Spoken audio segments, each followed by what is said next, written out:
Alrighty. Hi, everyone. Welcome to Bible study. So wonderful to have you all here today. We are getting ready for the third Sunday of Advent, which is very exciting. It's amazing to me how quickly Advent flies when you only have 4 weeks to work with and just just just going right on through here. So this will be for Sunday, December 13th. It is wonderful to gather with you here today, whenever it is that you're watching this. We are going to be looking at the text for the third Sunday, which are Isaiah chapter 40, verses 1 through 11. Our psalm is Psalm 126. And our gospel text is from John chapter 1, verses 6 through 8 and 19 through 28. And then our New Testament epistle reading is from 1 Thessalonians 5, 16 through 24. But we're not gonna look at that today, but just so you know, that's where it is. If you haven't yet gotten a copy of the, what's that thing called, Pastor Jules? The little map of the year, with all the readings. Sundays and Seasons Revised Common Lectionary Calendar for Year B.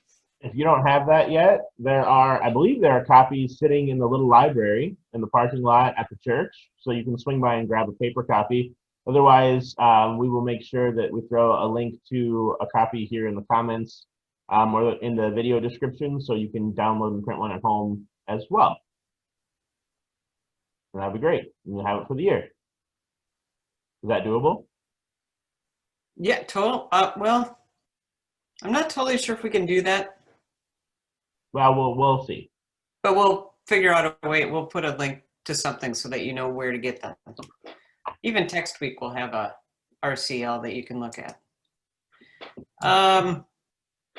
You said Isaiah 40, but I have Isaiah 61.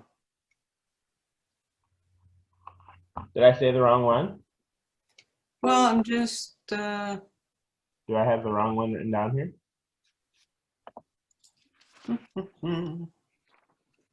It's 100% possible that I did. I'm going to pull up that Year B calendar to see. 13. Yes, I got 61 up here. December 13. Yeah. All right. Sorry about that. Everything else is correct, but it's Isaiah 61, 1 through 4, and 8 through 11. I'm sorry about that. I'm really glad because the Older Testament lesson's my responsibility, and I did some work on it, and then I was like, whoa, not 40. I think that was that last week. I think you did something on that last week, didn't you? That's very possible. I probably just stuck the wrong one in. I got a lot of files. There's a lot of files. All right. I did not study the gap like you suggested we do. So it's 1 through 4 and then 8 through 11. So I'm using a book like this. This is called Feasting on the Word, and it's for Year B, and it has 4 different commentaries that you can read about each text that is offered up for each Sunday. So you get a theological perspective, you get a pastoral perspective, an exegetical perspective, which exegetical basically means breaking down that language that Pastor Tanner talked about last week, for example, that part of the scripture might have been written in originally Hebrew, but then it moved to a different language, and then it was retranslated from that language. So to be able to go back to the original language. And then the last one in the book is Homiletical Perspective. Cool. So you've got Isaiah 61 that you can do. All right, I will read it here. Oh, wait, I'm going to read the intro today. Okay. So this week is, it's all about joy. This is the third week of Advent, so this is our break in the midst of everything. So this is the week we light the paint candle, the Gaudete candle, and the introduction for today is Rejoice Always, which begins the reading from 1 Thessalonians. Isaiah and the psalmist make clear that God is turning our mourning into laughter and shouts of joy. All God's children got a robe. Go the words of a spiritual, which just Google those words, and it's an interesting spiritual. It is not so much a stately, formal, pressed outfit as it is a set of party clothes, clothes that we are happy to wear. We receive that robe in baptism, and in worship we gather for a foretaste of God's party. This is going to be a fun, happy, joy-filled bit of service. And so it's a wonderful, just like Lent, Advent is intentionally kind of a pensive sort of feel to everything, a reflective sort of time, and we get a break in the midst of it. Just like we get a break in the midst of Lent, we get a break in the midst of Advent, and this is our break where we get to really think about joy. All right, Pastor Jules, Isaiah 61. Joy, joy, joy. Isaiah 61. The Spirit of the Lord is upon me because the Lord has anointed me. He has sent me to bring good news to the oppressed, to bind up the brokenhearted, to proclaim liberty to the captives and release to the prisoners, to proclaim the year of the Lord's favor and the day of vengeance of our God, to comfort all who mourn, to provide for those who mourn in Zion, to give them a garland instead of ashes, the oil of gladness instead of mourning, the mantle of praise instead of a faint spirit.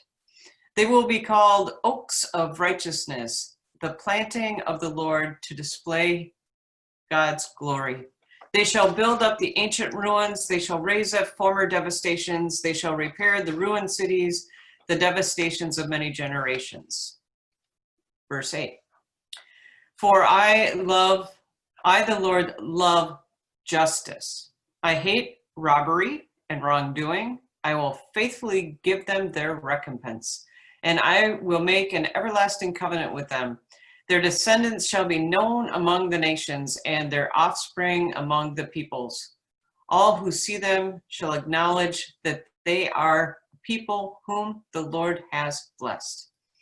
I will greatly rejoice in the Lord. My whole being shall exult in my God. For he has clothed me with garments of salvation. He has covered me with the robe of righteousness, as a bridegroom decks himself with a garland, and as a bride adorns herself with jewels. For as the earth brings forth its shoots, and a garden causes what is sown in it to spring up, so the Lord will cause righteousness and praise to spring up before all the nations. The word of our God. Thanks be to God. So, question, what words stood up and shimmered for either of you two as you heard that read? BJ, you go first. For me, it was getting back to it. For he has clothed me with the garments of salvation and covered me with the robe of righteousness. So I love that imagery of, and it kind of goes into the imagery of resurrection, of, you know, this whole complete transformation in resurrection, this putting on a new essence, essentially. That's really what shimmered to me. Nice. How about you, PT? I like the Spirit of the Lord is upon me language. I think that's just it fits in nicely with the gospel text for today, which is why they're all paired up. But just that language and reminder that God's Spirit is upon us, and that's what drives us and helps us to kind of be that freed from and freed for in the world. All right. So we're called to bring good news to the oppressed, to bind up the brokenhearted, to proclaim liberty to the captives. So it's very much an echo of what we talked about this last week and the week before and the week before that. There's a lot of echoes throughout this.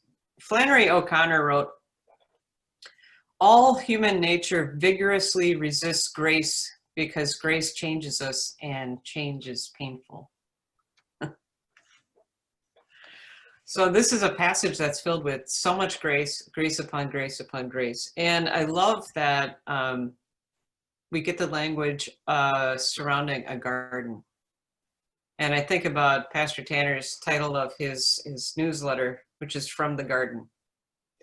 And I think that as we mark time during these winter months and during Advent, as we light each candle on the Advent wreath and make our way towards that Christ candle, I love that image of, for as the earth brings forth its shoot, and as a garden causes that which is sown in it to spring up, so, like, da, da, da, da, so God will cause righteousness and praise to spring up before all the nations. I think that's absolutely brilliant. And I guess I'm sort of riffing on that because I've been reading so many books lately by women mystics. The Story of Mary Magdalene by Cynthia Virgil. Cassandra Speaks, by Elizabeth Lesser. And I like this idea of, and I may have said it here before in Bible study, and if so, I apologize for being redundant, but this idea of making our way into the world without using so many war metaphors. So when I see things like this, like the example one of the authors gave, and I'm not going to remember who said it right now, but I'm pretty sure it was in Cassandra Speaks by Elizabeth Lesser, talks about like a diagnosis for cancer, like we're at war with cancer, we're gonna beat cancer back, and she's like, what if we used a garden metaphor instead? Like, let's remove the bad cells as if they were weeds and foster the good cells and water them and nourish them, and it's a different kind of language, changes of perspective on things. So justice, hope, anticipation, and deliverance are all a part of this third book of Isaiah. Oppressed, brokenhearted, captive, imprisoned, as well as those who are, I like the word that we could use periodically, I think, for our modern time, to be detained. Not just captive, but detained. To proclaim the year of God's favor. This is talking about the Jubilee year, where things are wiped away, where all things are made level again, very much like last week, where the paths have been made flat so that the access can be fully rendered. And so the question that we're asking you all today to consider through the lens of Isaiah, and this is my question too for both of you, is how is God adventing in your lives today?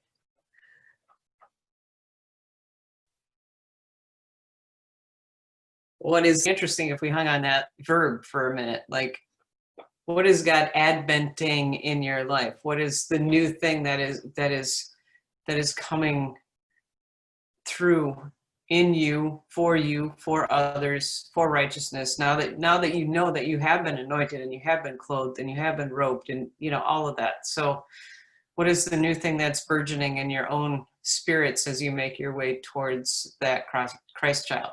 And we would love to see that in the comment section too, by the way. Like, what's burgeoning in your life? What are the good gifts that are coming to fruition in your own lives that bring you joy? Because we know that when we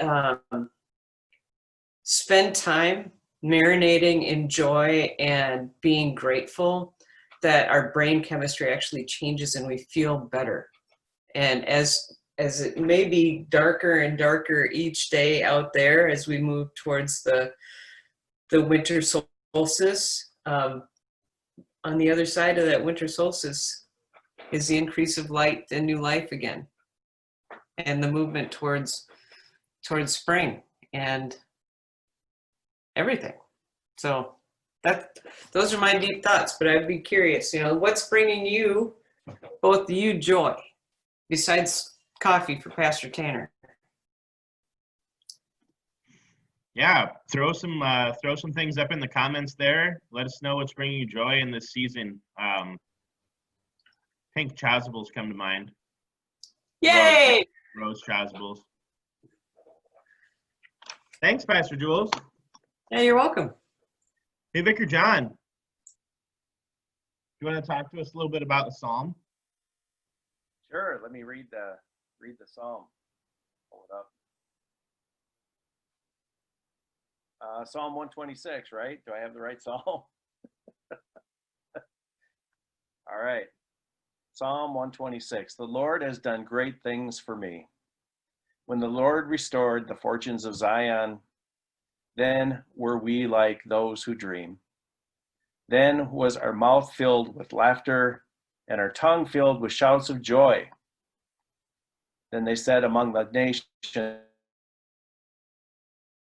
Lord has done great things for them. The Lord has done great things for us. And we are glad indeed. Restore our fortunes, O Lord, like the watercourses of Negeb.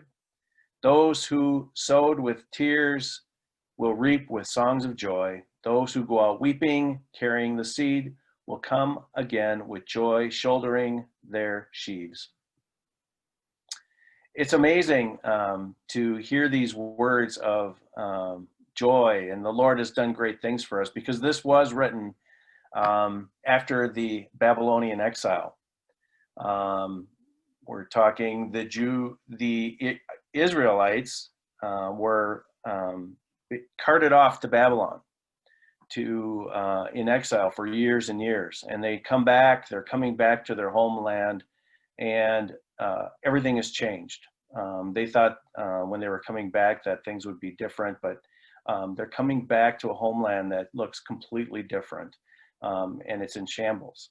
And so for them to say that the Lord has done great things for us, we are glad indeed, we will reap with songs of joy, is just amazing to hear this song, and to hear this, how they have changed their attitude, how they changed their outlook, even in the midst of the suffering, and even in the midst of things not looking quite what they wanted, and all the suffering that they've gone through. So this is just, it was amazing to me. So, just a brief introduction to the film there. A lot of joy, joy in that psalm, especially in the midst of suffering. Thanks, Vicar John. All right, our gospel text this morning is from John chapter 1. It is verses 6 through 8 and 19 through 28. John's gospel describes Jesus as the light of the world. John the Baptist is presented as a witness to Jesus, one who directs attention away from himself to Christ, the true light. John writes, "There was a man sent from God whose name was John. He came as a witness to testify to the light, so that all might believe through him. He himself was not the light, but he came to testify to the light. This is the testimony given by John when the Jews sent priests and Levites from Jerusalem to ask him, 'Who are you?' He confessed and did not deny it, but confessed, 'I am not the Messiah.' And they asked him, 'What then? Are you Elijah?' And he said, 'I am not.' 'Are you the prophet?' He answered, 'No.' Then they said to him, 'Who are you? Let us have an answer for those who sent us. What do you say about yourself?' And John said, 'I am the voice of one crying out in the wilderness, make straight the way of the Lord, as the prophet Isaiah said.' Now they had been sent from the Pharisees. They asked him, 'Why then are you baptizing if you are neither the Messiah, nor Elijah, nor the prophet?' John answered them, 'I baptize with water. Among you stands one whom you do not know, the one who is coming after me. I am not worthy to untie the thong of his sandal.' This took place in Bethany, across the Jordan, where John was baptizing." The gospel of the Lord. Thanks be to God. Thanks be to God. Boy, this All right. sounds really familiar, doesn't it? Vaguely familiar, perhaps, just a smidge. Almost repetitive in nature. Slightly. I don't know, there you go. So the problem with John's gospel and the readings in Advent about John is that they're not the same John. So just as a brief clarification, John the gospel writer and John the Baptist and John the vicar are all three different people. I just wanted to make sure people realize that, just to clarify. And what is, I think, really kind of interesting about John the Baptist is that he was incredibly popular. Like, it's difficult to like describe how popular John the Baptist was, because we 2,000 years later as Christians, reading the Gospels, we get a little bit of John right at the beginning of the Gospels, and then we don't really hear from him or about him again, except for the story of his murder later on. But at the time, John was, crowds flocking to him, the Pharisees and the Sadducees coming to see him. Like, he was incredibly popular, and he led a very similar life to Jesus in the sense that he had a prophetic message. He was killed by the authorities, and he had a ton of people who followed him.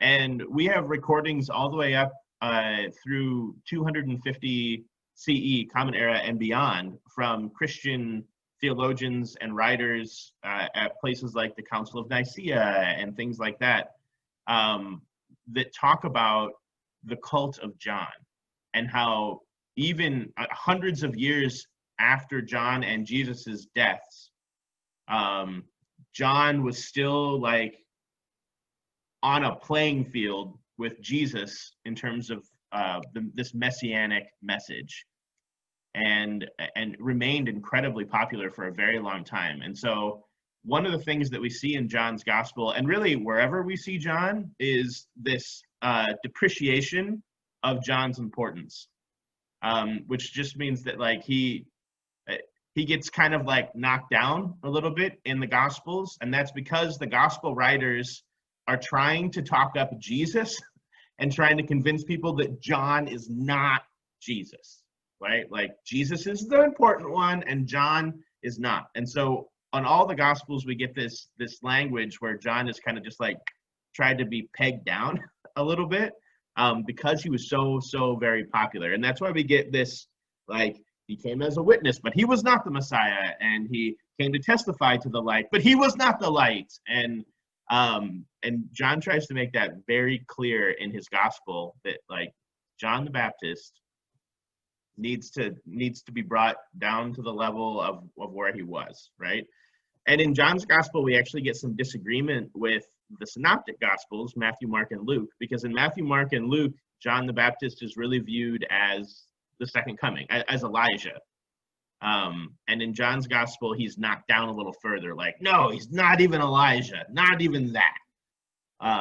And he's certainly not the prophet Jeremiah, who was supposed to come back as well and prophesy. And no, he's not, none of those things. He's just the guy that points to Jesus. That is who he is. And don't get too excited about him in any other way, shape, or form. So that's John in a nutshell. But this actual text, we get a ton of really kind of fun and interesting language. And it's interesting me to think about. I lost my video. But I still have audio, right? Right? Excellent. We have this language here, where we have the light and the dark language, right? And so last year, when we were talking about Advent, and the light and the dark language, we were in the middle of a conversation as a congregation about whether or not it was appropriate for us to talk about light versus dark in our worshiping language, because of the racial undertones that exist in that language, right? Am I remembering it right? Okay, I see Jules and John are nodding, so it must be good. And It's ironic that your screen is completely blank right now. I know, as right? you're talking. Yeah. It's almost like, oh, well, now it's all light again. Keep going. Okay. I could get a little bit of plug too, remember? Hi, welcome back. In January, we're going to be doing My Grandmother's Hands. Yeah. Which is going to be talking about that very thing. Yeah. Vicar John is going to be leading a conversation about race in America. And It's a really good book. So go ahead and order it now so that you're ready to roll when we get to that later. So thank you for the quick aside on that. And welcome back, Pastor Tanner. It's nice Hi, to see everybody. you. Good to see you. Good to see you. I promise I'm getting a new computer. It's coming. And then hopefully Oh, I this was is better. thinking, well, it was Maggie, maybe. You know, Maybe it was Maggie that did that. it was probably Maggie. She is sadistic like that. All right, so we were talking about the light and dark language, and some of you read the book Dear Church by the Reverend Lenny Duncan, and came to even maybe the book study with Vicar John and I there for a while before the pandemic hit. And so we've talked a little bit about this light and dark language, and I think that it's something that's important for us to be aware of within the church and in how we use it, but it's also something that's very difficult to avoid when it's literally in the gospel, right?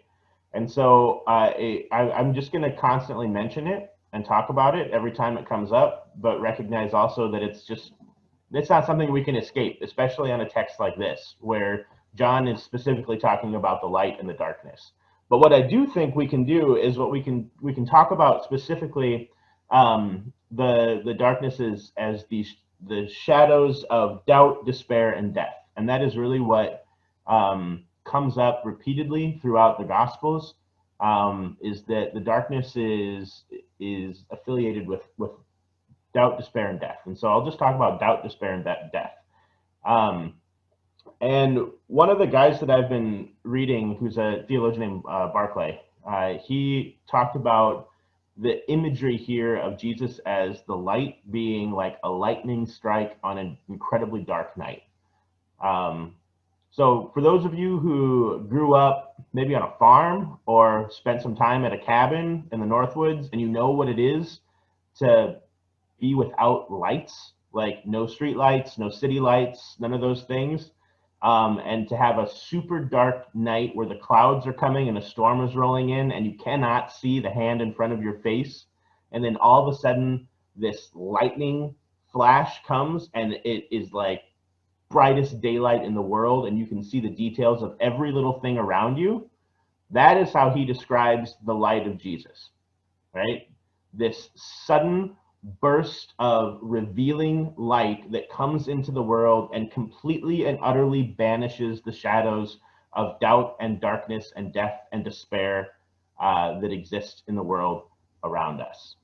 And I think that's a really lovely image here that we get about who Jesus is and how Jesus would have impacted the world around him. And John's goal here is to witness to that, to testify to this inbreaking of the lightning bursts of Jesus in the world and in our lives, right? It's not just a literal like, oh, there's light in the darkness. It's literally like we struggle with these things in the depths of our being, and Jesus comes in and is shining lights on those things and is bursting onto the scene here. And so what we get is John saying, this is who I'm not, again and again and again, but the gospel writer saying this is who John is. John is the witness. John is the one who points the way. John is the one who recognizes that God is breaking into the world in the life and ministry of Jesus Christ, the Son, and that changes everything. And so for John, that change means that, the entirety of his life becomes about witnessing to the coming of Christ. The question I think for us then is, how do our lives bear witness to God who is broken into us as well? What does it look like for the light of Christ to shine in us and through us, and to burst onto the scene day in and day out, here and now? And I think that's probably where I'm gonna kind of go this week. Kind of, maybe, I don't know, we'll see. But I also like, Pastor Jules, I liked your little quote from I don't know, the guy that you quoted. Flannery O'Connor. Yeah, Flannery. About change being painful, right? All human nature vigorously resists grace because grace changes us and change is painful. Change is painful, right? So I think that it's interesting to think about John as a priest, right? I mean, the Pharisees and the Sadducees, they come to him and they ask him all these questions about who he is and who he is and who he is, but they're asking him this, well, I'm sure because he's very popular and they're a little worried about him and trying to figure out where he's coming from, but also because John is the son of Zechariah and he's a priest. And the only qualification to become a priest in the tradition was that you were descended from priests, right? So John is a priest. That is his role in the world, no matter what he does. And so he's been, as a descendant of Aaron, the priestly branch of the family, he is kind of assigned a certain amount of I don't know, he's put on a pedestal as is. And these folks are coming to check up on him and make sure he's not like a rogue priest trying to like go off the deep end here. And so I think that it's interesting to look at that and see that orthodoxy, right, the way things are and the way things are done, as represented by the Pharisees and the Sadducees who come to question him, is always suspicious of new things. And the church, in its very nature, in our history, has always been suspicious of new things when they burst onto the scene. And so just like the Pharisees who come to question John were suspicious of him because he was new, so too were they suspicious of Jesus because what he had to say was new. And in the same way, I mean, Vatican II, the churches were suspicious because what came out of that was new. The Reformation was new. The hymnals that we have, the Cranberry hymnal, we were suspicious of it because it's new and it has Spanish in it. And who did that? Right? Like we're always suspicious of what is new, and it I don't know, makes us uncomfortable. Like sometimes grace makes us uncomfortable because it might just make us have to change a little bit. And I don't know, the Spirit of the Lord might be upon us, urging us into something new and causing us to change a little bit. And that can be challenging and painful. But like Vicar John brought up in our psalm, even in times of transition, even in times where it's difficult, there is still an opportunity for joy. And I think that that's what we really see in the text for this week is even in the midst of challenge, even in the midst of pain and change and worry and fear and darkness and doubt and despair and all of those things, there is still room for joy and rejoicing. And in this time that we're living in right now,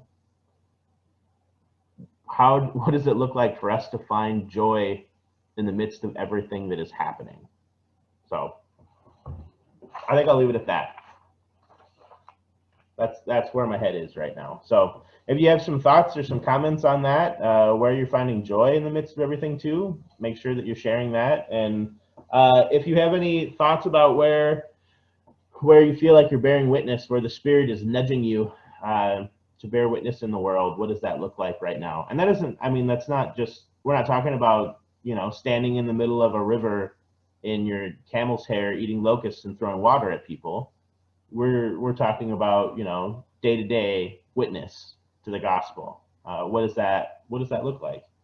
Personally, I have never stood in the middle of a river eating locusts, throwing water at people in my camel's hair robe. So I know. Maybe it's a John thing. Maybe that's just like what you guys do when you get together. You'll have to ask the vicar that, you know. But we know that there are a lot of different ways that we can engage in and live out the gospel. And so I'm curious what that looks like right now in the midst of this, you know, odd sort of Advent that we're in. Any other thoughts? Well, the only other thing in the commentary that I thought was interesting is that John was referred to as like John the Voice. Yeah. Like a capital letter V. Like, and I think back to that word heralding. We'll be doing a lot of heralding. Mm-hmm. But also sometimes You can present the gospel without using any words at all. Yes. Our friend What is it? Francis said that. St. Francis of Assisi. And I love that imagery of lightning. I really do. And it brings such a massive amount of light, and it's not safe. You know what I mean? It's not safe light. It's amazing, powerful light. Yeah, love that imagery. I like that. I like that a lot. All right, everyone. Thanks for joining us today. It was very good to see you. Join us for worship on Sunday. And what else is coming up? Don't forget Wednesday nights, we're having our weekly midweek meditation. Vicar John, I think that you're up next, right? Next week. Yeah, next week. So look out for that. And then also a reminder that on Monday, is it the 20th or the 21st? 21st, Monday the 21st, on the solstice, on the longest night, we're going to be having a service of lament that Vicar John will be leading us in at 7 o'clock that evening. So we'll be right here virtually doing that, and we invite you to come and join us for our service that night too. Any other announcements? Friday night is there's a concert that is free to everybody, the National Lutheran Choir. Just throwing one out into the cyber universe at 8 p.m. If you want to join, we'll stick a link in for that as well. It's good to fill your house with sacred music during these dark days. And still get outside. It's up here in Minnesota, where we're taping. There's no snow on the ground, and it's a little bit more mild than normal. So get out there and get yourself some fresh air, some deep breaths, cool air. Take care of yourselves. Blessings, everybody. Have a great week. We'll talk to you soon. Yeah, bye.